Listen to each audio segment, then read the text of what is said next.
Now, I know a lot of you are religious and a lot of you are not religious, but I think we all need to know and understand a bit of the religious backstory to what happened in Sydney on Monday night.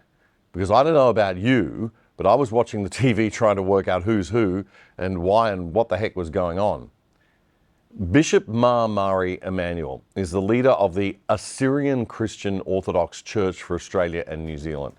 This is a church attended by a lot of Christian Orthodox immigrants from the Middle East who live in Greater Western Sydney. The bishop was in the middle of a live-streamed service on Monday night when the attack happened. The attack has been all over the news and social media all week. The censorship nanny state freaks in Canberra's e-safety commission have decided to be good little mummies and daddies and prevent us all from seeing it by demanding that social media companies take it down. Whatever. God forbid our government should treat us like adults living in a free country anytime soon. Anyway, we don't need to see it again. Top Islamic organisations such as the Australian National Imams Council and the Lebanese Muslim Association have called for calm while condemning the attack. Prime Minister Anthony Albanese says there's no place for violent extremism in Australia. The Orthodox Christian Bishop, Mari Emmanuel, has been very prominent on social media lately. So much so that he's become a bit of a social media celebrity globally. He was very against the vaccine during the pandemic, very anti-lockdowns and very outspoken about both, which caused him to cop a lot of criticism at the time. Lately, he's been speaking out about two things. He's openly and directly criticised Islam, which is a dangerous thing to do at any time. And he's also criticised Christians for being so disunited, and the Catholic Church in particular, mainly for the leftism and liberalism of the current Pope. Now, those of you who are not Christian may not know that there's a return to orthodoxy movement going on at the moment. People disgruntled with the woke approach of liberal Anglicans and liberal Catholics and other denominations are moving back to Orthodox Christianity and its more conservative nature. So Bishop Mari Emmanuel isn't just well known in Australia, but all around the world, particularly by the conservative Catholics who don't like Pope Francis and the people in the Orthodox movement, especially in America.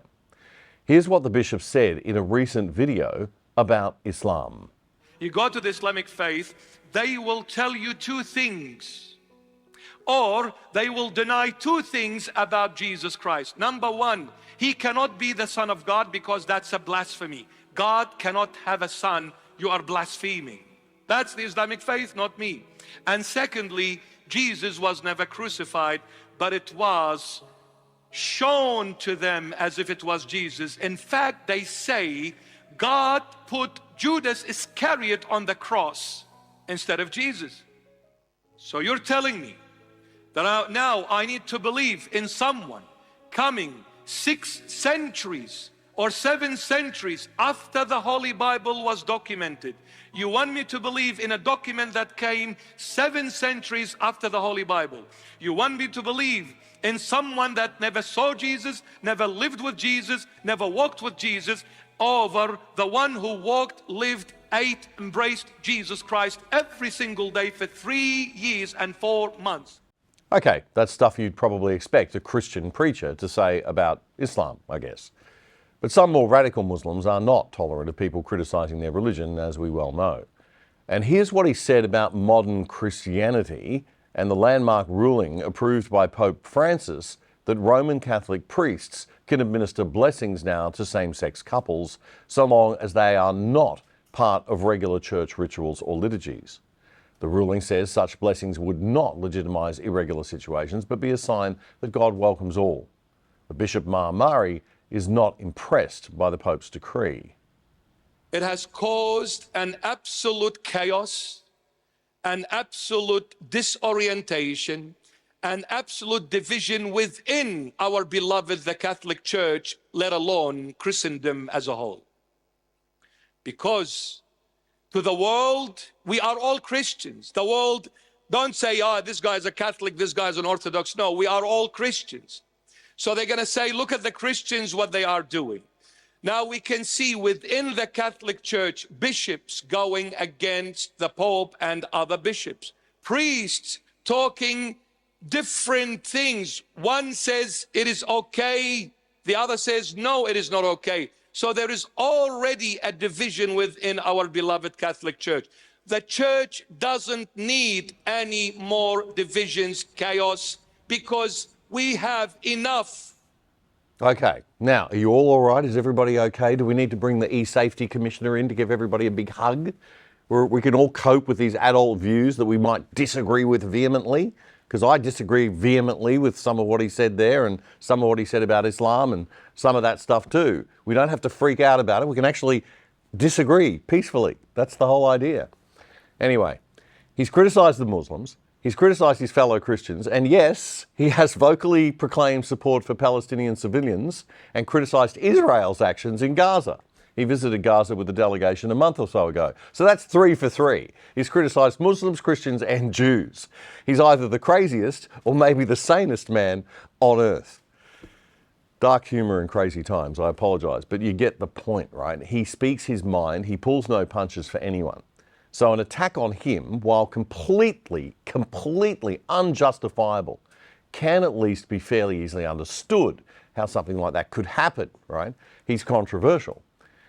But what about the riot afterwards? To see a Christian community behaving in that way, with one guy or maybe even more jumping on police cars and destroying them and vandalising them, and another even shouting out, "An eye for an eye," which is the very antithesis of the Christian ethic of forgiveness, which is supposed to set Christianity apart from other religions. What the heck was that all about? And the intensity of feeling. Well, I wanted to understand more, so I reached out to a young man who knows about Western Sydney culture and knows the bishop personally, someone who'll be known to many of you, conservative online commentator and the face of Turning Point Australia, Joel Jamal.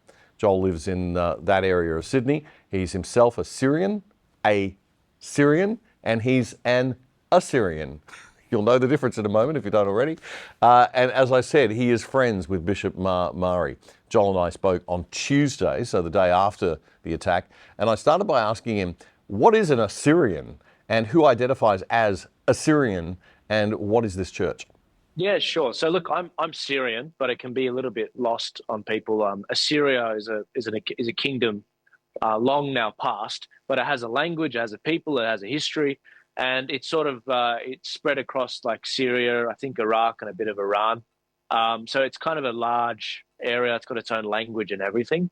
But the church that Bishop Maramari came from was called Christ the Good Shepherd Church. It's a lovely church, very suburban area in the southwest of Sydney.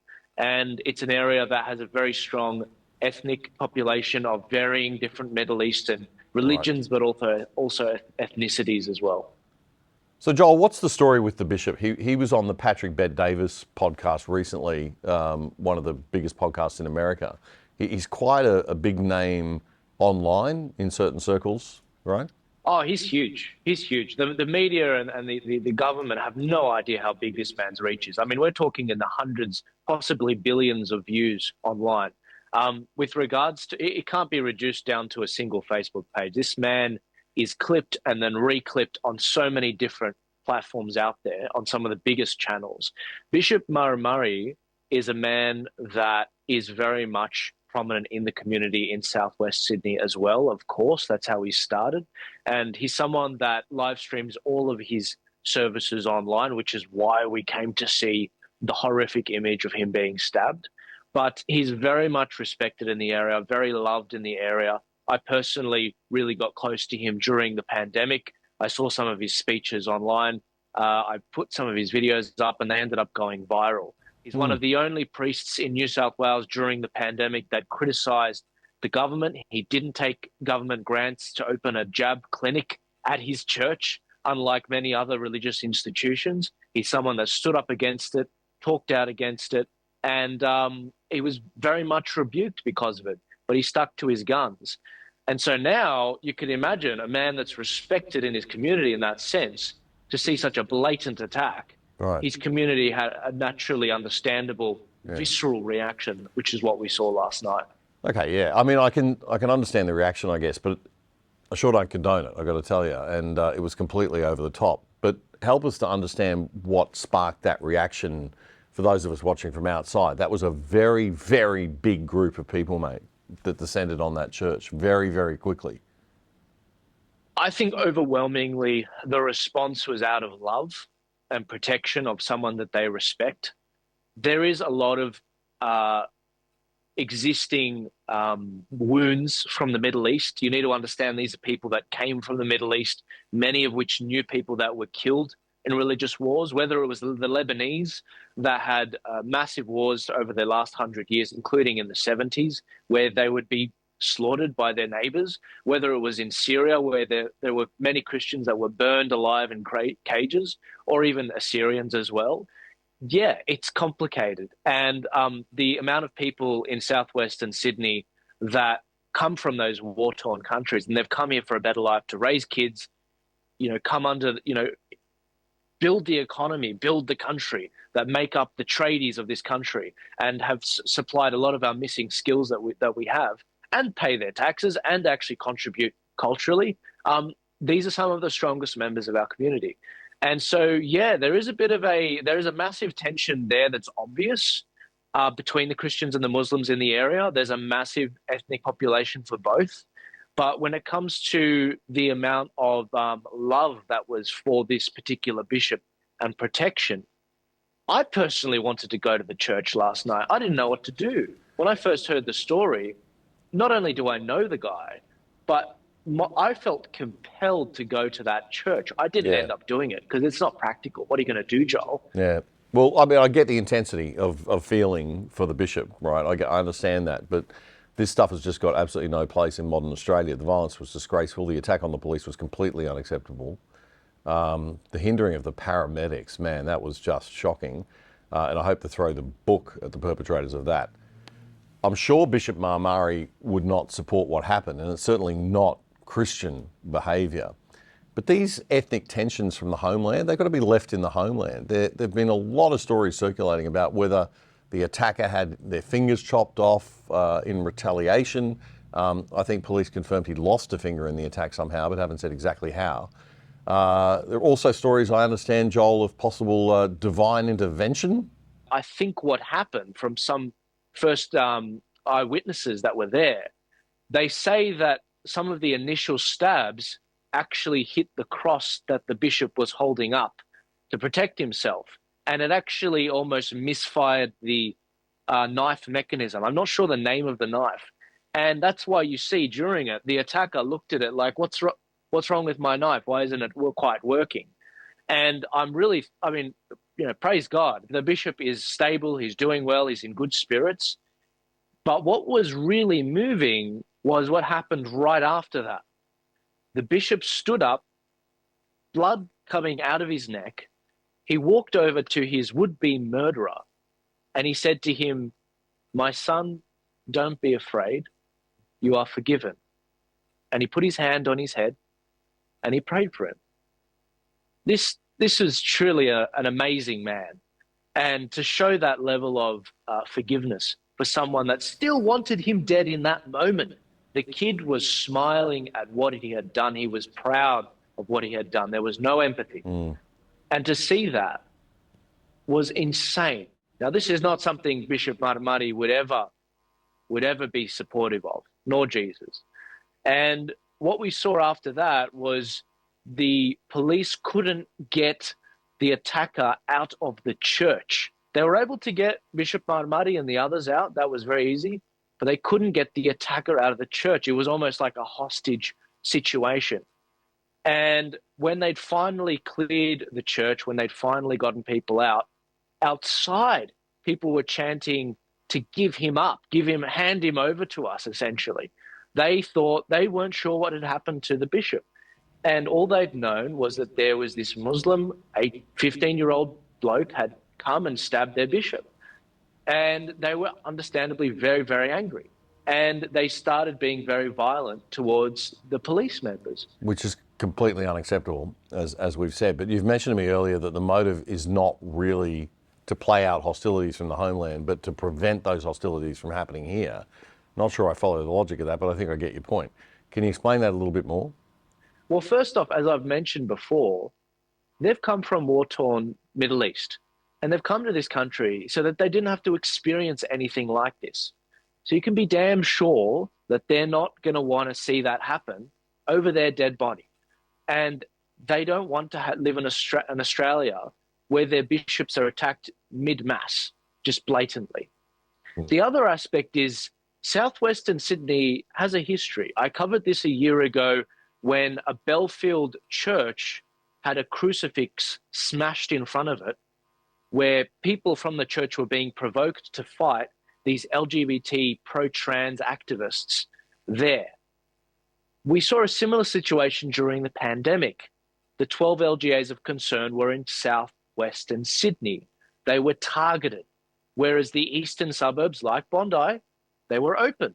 Whereas in the western suburbs, like southwestern Sydney, like this suburb, we had helicopters going over the parks. We had schools shut down. We had a higher police presence in a state that had the highest police number per capita.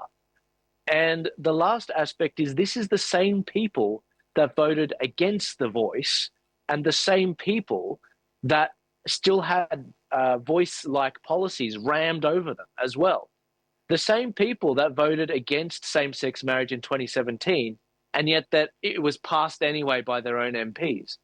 This is why people are upset.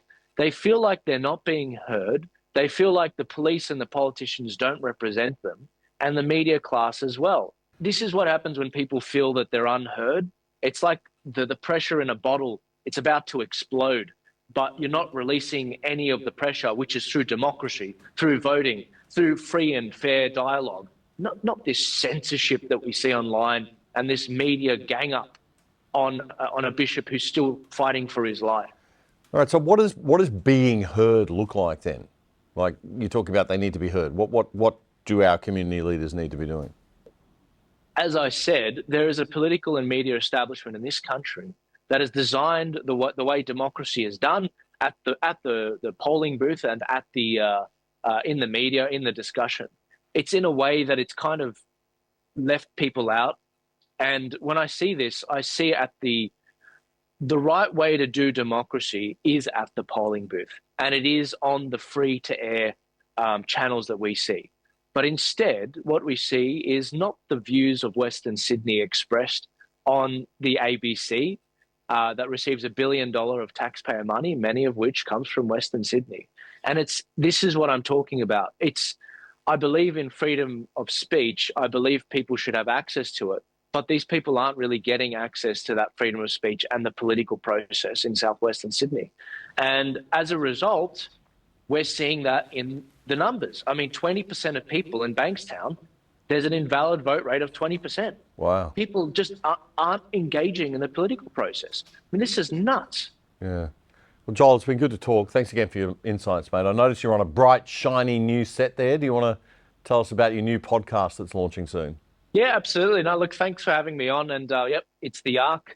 I did a similar show back in 2020, but this is about bringing Christians, Muslims, and Jews together. It's about a story that we all respect about Noah's Ark. It's about retaking the rainbow symbol that the LGBTQ crowd have taken. And it's about refocusing our community on exactly the issues that are affecting us in Australia, whether it's digital ID, free speech online, what's going on with the phasing out of cash, or even the tightening of financial services and people not being able to get their money out of the bank.